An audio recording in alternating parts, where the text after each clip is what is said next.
Hello good people, welcome back to yet another video here at your favorite channel of your choice. My name as always is Uncle Saint, the only Zimbabwean uncle. So today I'm here seated with the one and only apostle vedu atina upanapa, Prophet Mbewe, vari muapostles akare. So Prophet Mbewe ndofunga munowaziva is a well-known figure, especially he's a televangelist as well. Nekuti munomaona mastreets vanenge vachikomentawo nyaya dzesocial vachidziconnecta mumweya imomo in the spiritual realm kuti dziri kufambirana papi. So nhasi ndavadana ndikati aiwa prophet timbokuinvitai mazuva awanda. Also masaints vari kubvunza kuti prophet varipi mazuva ano. Prophet tinokugamuchirai. Kwazwai angu. Makasimba here baba? Takachengetwa baba, menemi makadi. Tiri nani. Tinotenda Mwari. So prophet tisingapedze nguva. Yes sir. Mazuva anga awanda tisina kutaura panapa. Tikati nhasi regai timbogara pasi timbokurukura. Okay. Isusu tinowanzoda hazvemweya izvi hatizvinzwisise. Tinoda wanzotaura zviri kuitika zviri social kuti in the spiritual realm. Yes sir. Zvinenge zvichinzowo kudii, because I believe and I understand kuti upenyu hwedu hwatinorarama uritori spiritual. Ndizvo. Mungati takaona mazuva akapera, ndofunga kwemakore akawanda kwenguva yakati rebei, vamapfumo, Thomas Mapfumo, Dr. Thomas Mapfumo vakanga vachisoropodza zvakanyanya kupiwa kunoitwawo vanhu zvipo naSewick Chivhayo. Vakanga vachiratidza kusawirirana nazvo nekuti vane maonero avo avanga vachiita pazvipo izvozvo zvanga zvichipiwa vamwe, but tazoona kuti ivo havana kupiwa chiri chipo. But in his entire life I'm sure havasati vakamboimbira 1 million USD. Then Sewick then decided kuti aiwa regai ndipe mukuru uyu gandanga, ndiripe mari inosvika iyo 1 million kuti vanga vari vanoatenda mashows mairi. Show yekutanga iri birthday raSewick, imwe yechipiri uri muchato waJapraise. What's your comment kuti havasi vangozoita U10 here kana kuti vaunawo mukana pavaitaura mukana wanga usati wasvika?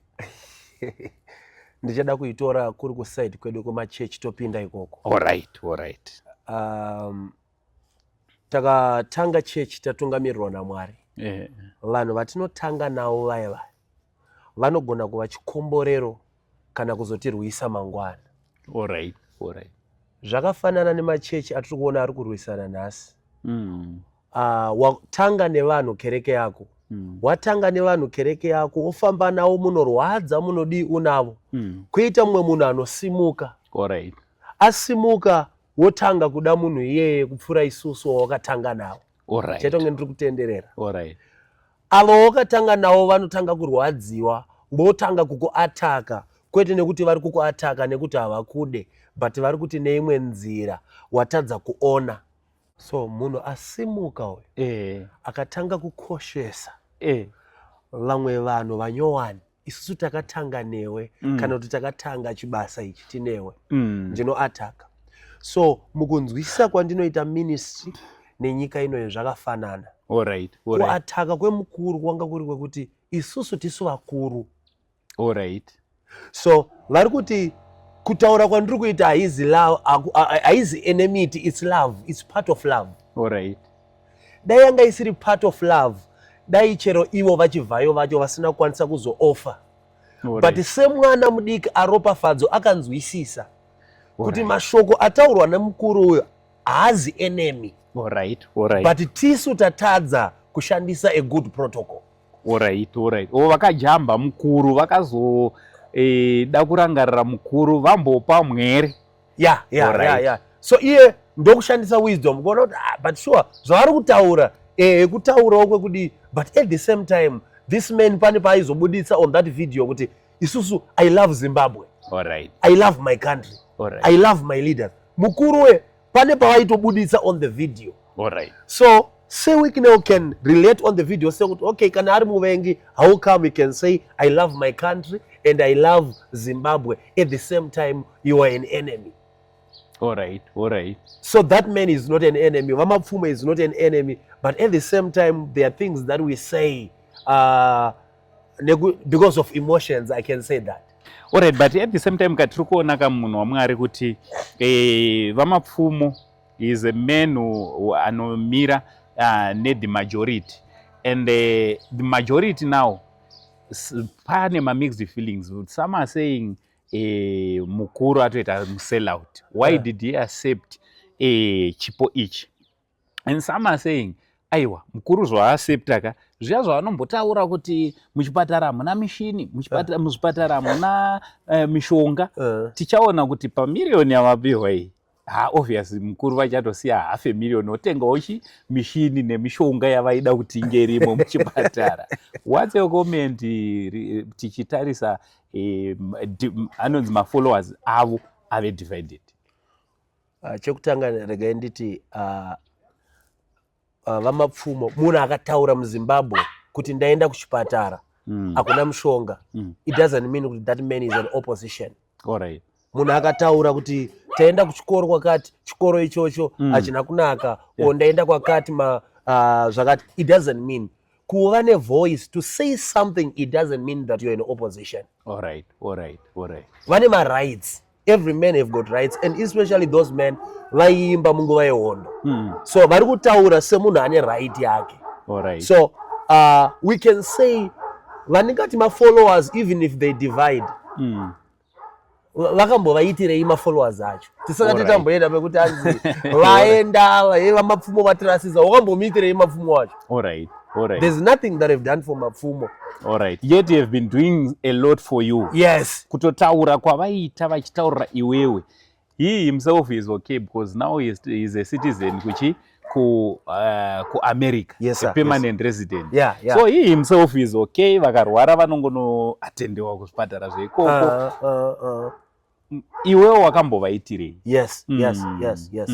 So zvadaro. So imimi what's your take? Tanzwa zvinotaura vanhu. Imimi what's your take pakuuya kuri kuita Vamapfumo? All right. Ini ndinofarira Mapfumo, ende chimwe chezvinhu zvichaitondibata kuti Dr. Thomas Mapfumo tichanguvaonawo rini, because semamiriro zvazvakaita taitoona kutoti taigona kutozotadza kuvaona zveupenyu hwese. Varingori kuAmerica kwavo ikoko, life yavo ichitoenda bo, and also the fact yekuti now he is facing his retirement. This might be his last chance vachiimba muno muZimbabwe. Muri kutiwo kudii? Nekuti takutozovaona, hamusi kuendawo here kana vakanzi vari kuchaitawo imwe show isinei nekudanwa kwaito? Kushow totoenda baba. All right. Kushow totoenda. All right. I am a legend baba. Pabirthday pavo takatovaisawo mumastatus edu chitoti legend, happy birthday to you, Mwari vekudenga vakuchengetei zvakanaka. So we need to honor those people. We need to honor them. All right. The challenge that is there yandakaona kuAfrica, takamirira kuti pagraveyard pavo ndopatinozoti this man was a legend. It is good we honor people vachiri vapenyu pane kuzonyora kuti toda kuzoisa masongs avo. Let's honor him, let's celebrate him. There's nothing bad pakupiwa kwavaita chipo. Let him enjoy the benefits. He deserves it. All right. Muri Zimbabwe ndofunga muri kungomanzwa mashoko kubva kuna Prophet Mbewe regarding the issue which has been for a while circulating online, the issue of Dr. Thomas Mapfumo. Obviously nenyaya yekuti vaimboratidza kuataka seWiki neChivhayo, but now it seems like the two are now on par. They are on the same page, and we've seen a lot of circulations, a lot of vanhu vachitaura. Vamwe vari kudrowa mufananidzo Vamapfumo vakagara vachifara na seWiki neChivhayo, which is a good thing, especially to see vanhu vachiwirirana. Hondo hadzinakidzi. Umwe muimba akamboimba akati hatidi hondo, hatidi mirishonga. Nowadays hakusisina hondo yezvibhakera, kwane hondo yeonline baba. Vanhu vari kupedzerana paonline. So Thank you very much Prophet nekuuya kwamaita. Hama dzangu imi makasunungukawo kunyora zvamunofunga comment section.